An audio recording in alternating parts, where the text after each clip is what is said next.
Welcome to the explainer. So, when you picture a judge, you probably think of someone with a gavel making these big, independent decisions, right? But what if I told you that sometimes the law requires a judge to act, well, less like a judge and more like a clerk, just rubber stamping what a government agency tells them to do? That's exactly the fascinating legal rabbit hole we're diving into today. So let's just get right to the heart of it with this question. Is a judge always acting as a judge? I know, it sounds like a riddle, right? But believe it or not, a whole lot of legal thinking says the answer is a hard no. And figuring out why, well, that changes how you look at the entire system. Okay, so here's our game plan. First, we're going to unpack the difference between a judge and an administrator. Then, we'll get into how a court can kind of become an extension of an agency, what the limits on that power are, and how the Supreme Court has recently started pushing back hard. And finally, we'll wrap it all up with why this whole thing is so important. All right, first up, judge or administrator. Let's dive right into this core argument because it really makes you stop and think about what a judge's job actually is in some cases.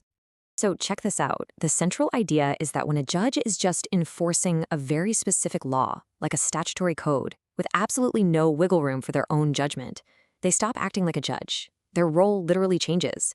They become an administrator whose only job is to perform a function, to follow the instructions. Okay, so how does the law even draw this line between the two? Well, it's pretty interesting, and it all comes down to one single powerful idea: discretion. So, what's a ministerial act? Think of it like you're baking a cake from a box mix. The instructions are all there, right? You have to follow them exactly. You can't just decide to use salt instead of sugar. You have no discretion, no judgment call to make. The act is just performing the steps as they are written. And that really lays out the two sides of the coin perfectly.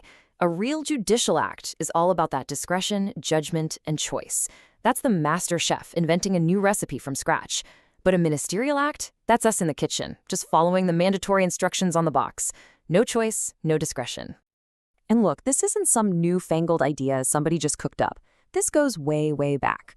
We're talking cases from 1880, 1961, even all the way back to 1834. The courts have been saying for almost 200 years that some of the things judges do are just ministerial. Even something as simple as signing a piece of paper can be a ministerial act, not a judicial one. It's a concept that's deeply woven into the fabric of American law. Okay, so stick with me here because this is where it gets even crazier. The argument goes that if a court is just acting ministerially, it basically becomes an extension of the very agency it's supposed to be checking. Yeah, the great legal scholar Casey Davis didn't mince words. He said the court becomes a mere clerk for the involved agency. Think about that. Not a check on its power, but just another employee, an extension of the agency itself. And for a long time, the case law really backed this up. There was this solid rule of no substitution. Courts just couldn't swap their own judgment in for the agencies. They could check if the agency played by the rules, sure, but they couldn't grab the ball and make a different play. As you can see in these cases, they could only ask, did the agency consider the right things, not did they make the right call. But hold on, this doesn't mean these agencies have unlimited power. Absolutely not. And that brings us to a really crucial idea in the law. Power has to stay inside its box. And that's really the best way to picture it. Congress, through legislation, draws a box. The agency has to operate entirely within the four corners of that box. And if a court is acting as an extension of that agency, well, it's stuck in that same box too. It can't go beyond the power the law originally gave the agency. And the law builds some pretty solid guardrails to keep everyone in their lane. For instance, courts have said that an agency has zero power over someone who isn't even covered by its rules. And get this, the Administrative Procedure Act, or APA, literally gives courts the job of setting aside any agency action that is in excess of statutory jurisdiction. In other words, if the agency steps out of its box, the court's job is to push it right back in. Okay, so let's fast forward to today. Because for the last 10 or 15 years, we've seen a major pushback from the courts themselves against this whole idea of just being a rubber stamp. And you can see the momentum building on this timeline. See, for decades, there was this doctrine called Chevron deference.